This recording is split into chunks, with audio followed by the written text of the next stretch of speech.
Rồi đi luôn.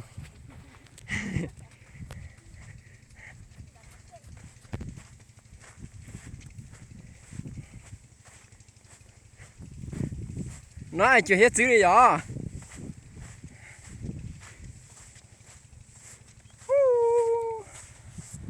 Rồi go. Rồi go. Rồi go đi. Rồi go cái nhát từ. Đây lấy chỉ nhát từ. Hả? Cái rồi go lên đi cái mà tôi từ lúc là. Hả? Chị bỏ theo giáo sư của tôi nhỉ con lố.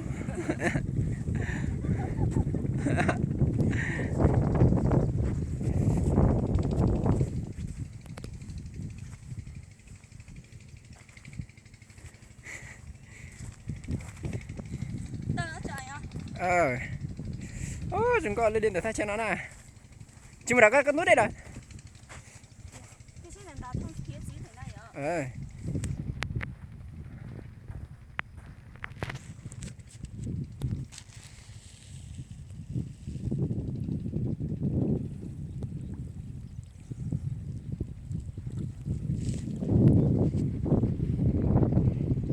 Tôi xin nó có một lọ gì. Chỉ lọ đi.